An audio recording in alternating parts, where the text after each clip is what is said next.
বাসিন্দা তাদেরকে অনেককেই মফিজ বলে। এই তো বছরখানেক আগে জাতীয় সংসদে এরশাদ মামু দাঁড়িয়ে বলেছিল, মফিজ বলবেন না, মফিজ বললে মনে ব্যথা পাই। এরশাদ মামু যদি জানতো মফিজ নাম কেমন করে হয়েছে তাহলে সঙ্গে সঙ্গে বলে দিত। যাই হোক, এরশাদ মামু তখন বলতে পারে নাই। এখন শুনুন মফিজ নাম কিভাবে হয়েছে। আজ থেকে প্রায় 40 বছর আগে রংপুরের রৌমারী, চিলমারী, নাগেশ্বরী, ভুরুঙ্গামারী ও উলিপুর সহ বেশ কিছু এলাকায় খুব বড় আকারের একটি বন্যা হয়েছিল।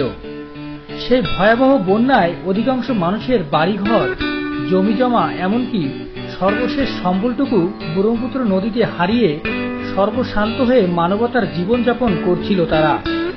এক পর্যায়ে সেখানকার মানুষের জীবন বাঁচার তাগিদে কাজের সন্ধানে ঢাকায় আসতে শুরু করে। এজন্য তারা রংপুরের মডার্ন বাস স্ট্যান্ডে এসে উপস্থিত হয়। সে সময় যানবাহন কম ছিল, কিন্তু দালাল ছিল বেশি। বাসের দালালকে তো সবাই চেনেন। দালালরা যত বেশি যাত্রী বাসে উঠিয়ে দিতে পারবে তত বেশি তাদের কমিশন।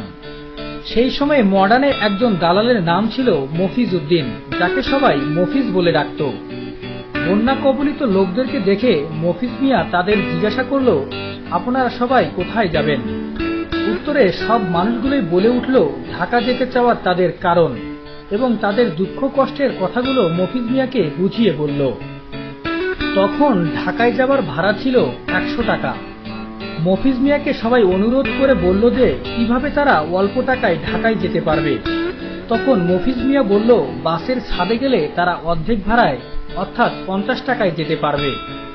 অতঃপর সবাই রাজি হয়ে যায় এবং বাসের ছাদে করে ঢাকায় চলে আসে।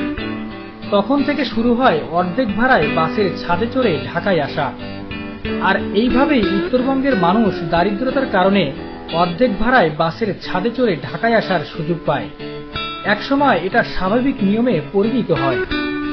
রাস্তায় কন্ট্রাক্টররা ভাড়া কালেকশনের সময় হেল্পারদের ছাদে পাঠিয়ে বলে, দেখতো মফিজের কতজন লোক আছে, মানে মফিজ কতজন বাসের ছাদে উঠিয়ে দিয়েছে।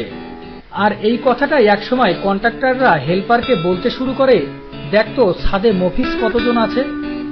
এরপর থেকেই যারা বাসের ছাদে চড়ে ঢাকায় আসে তাদেরকে মফিজ বলা হয়। উত্তরবঙ্গের লোক গরিব, অর্ধেক ভাড়া দিয়ে বাসের ছাদে চড়ে ঢাকায় আসা যাওয়া করে তারা। এই দারিদ্রতার কারণেই তাদেরকে মফিজ বলা হয়।